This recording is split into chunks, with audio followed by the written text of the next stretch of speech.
I used to think honesty was the foundation of every strong relationship. That's what I told myself when I met Emily, the woman who made me believe love could be quiet, mature, and real. We'd been together almost 3 years. I wasn't looking for fireworks anymore, just peace. She gave me that, or at least she pretended to. It started with little things. Late replies, vague plans, that glassy look in her eyes when I spoke. When I asked if something was wrong, she smiled softly. Just tired, Ethan. Tired became her word for everything. Then came Saturday night. She said she had a work dinner. Something in her voice cracked, hesitation. My gut noticed before my brain did. 10 p.m. turned into midnight. No text, no call. Around 1 a.m. I got a message.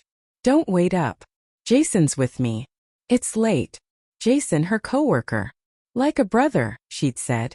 But my chest twisted. No sorry, no explanation. Just fact. By morning I wasn't angry. I was done. When she walked through the door like nothing had happened, I stayed calm. Hair neat, coffee in hand, fake yawn. How was the work dinner? I asked. Oh, fine.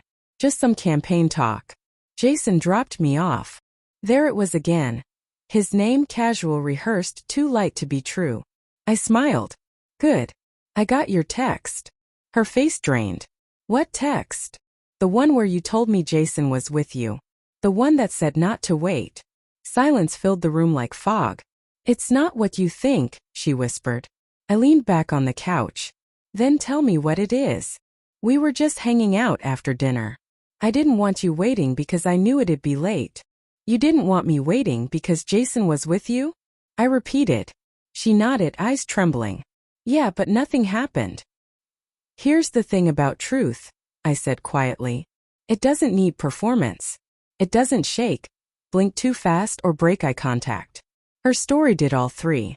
I stood, walked to the window, and said softly, Emily, do you remember what you told me when we first started dating? What do you mean? She asked. You said, I've had people walk away from me without warning. Just promise, if you ever stop loving me, you'll tell me before you leave. She froze. I'm keeping that promise for you. Her eyes widened. What does that mean? You don't have to explain anything. You made your choice last night. I just needed confirmation. Tears formed instantly. Ethan, please don't do this. I made a mistake. Okay. It wasn't what you think. But you didn't make a mistake. A mistake is forgetting an anniversary or burning dinner. You made a decision. She stepped closer, but I moved past her toward the bedroom. Where are you going? She whispered. To pack, I said. Her voice broke. You can't just walk away like this. I paused at the door. You told me not to wait. I'm just listening. For a moment, silence felt like justice.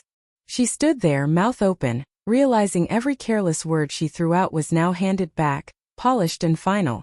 I packed quietly. No yelling, no guilt, no bargaining. She kept talking, half apologies, half justifications. I gave her peace instead. When I zipped my bag, she reached out. Can we at least talk? I looked at her one last time. You already did the talking last night. You just sent it to the wrong person. Her shoulders fell. Tears came fast. I walked out without slamming the door. I didn't need to. Quiet did it for me. Driving away, I realized something strange. I wasn't heartbroken. I was free. For the first time in months, I wasn't waiting. I wasn't questioning myself. I wasn't trying to earn what should have been given willingly.